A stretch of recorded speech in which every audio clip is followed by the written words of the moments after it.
to plant rye. We tried to hit it with the soil finisher, but it didn't get enough dirt moved, so kind of plugged up a little bit. So we're gonna have to hit it with the soil finisher, and then once the soil saver wants, and then the soil finisher. So we're digging right now. We're coming up on a waterway here. We keep those waterways, we leave the grass grow in those so that we don't lose a bunch of dirt. So you can kind of see, hopefully back there, we left that spot sitting back there. Otherwise, you get a lot of erosion if you dig those. And we can't do no-till because we're organic.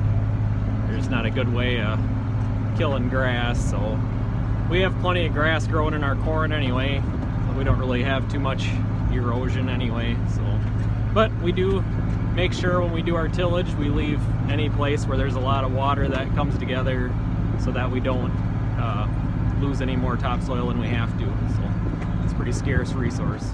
We're in southwest Wisconsin, so there's a lot of where everything's in the hills, it seems like. So it's important to keep that soil in place. That's why we only plant 1 year of corn, and then we don't do any soybeans or anything, and then just corn and oats and alfalfa plus the cover crops. Someday we might try some other types of cover crops. We thought about maybe some turnips. We got some ground that's kind of low and wet, and that might break up the compaction a little bit. So we're gonna keep experimenting with those, but so far rye has worked really well for us. It's cheap, the seed's cheap, and it overwinters pretty well for us, and it's pretty easy to get tilled up in the spring to terminate so we can get the alfalfa established and get a good stand of alfalfa for 3 or 4 years, or maybe even 5 years. So this is a bush hog. It's an old 9-shank disc chisel. Our this New Holland 8670 pulls it just fine. If you get into some wetter ground, it's 4-wheel drive, so that works all right. But sometimes you can't have it sunk all the way in the ground. But it's good for breaking up compaction. Unfortunately, we have to go across the fields quite a few times. So.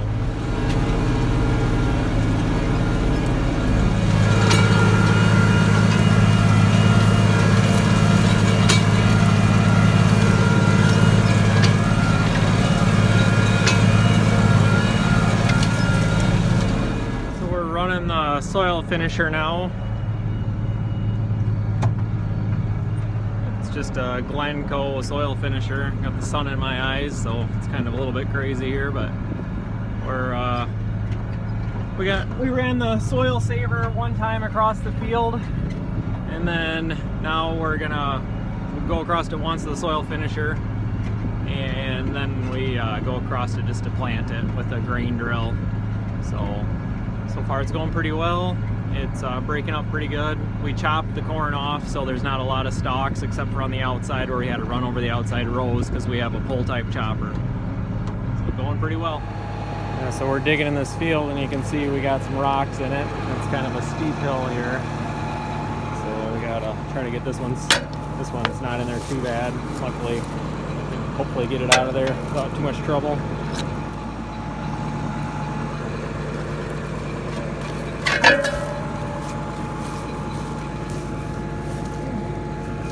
Luckily, it's mostly limestone. Put that in the woods.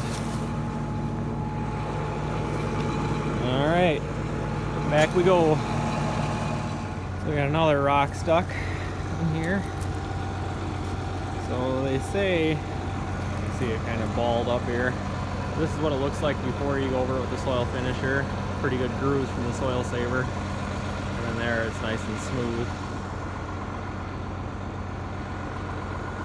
So we got to get this out of here. But they say that in this part of southwest Wisconsin, if you picked all the rock out of the fields, you'd have nice flat ground like you have in Iowa. So we'll see.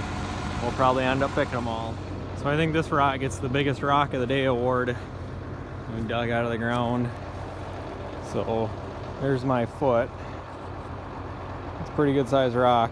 Must be 5 feet across, 4 feet across, 5 feet long, something like that. Pretty good size. It's gonna take the skid steer to get that one out of here. Sun's setting, we gotta keep moving.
So we got this little field, probably a couple acres planted with just rye on this field.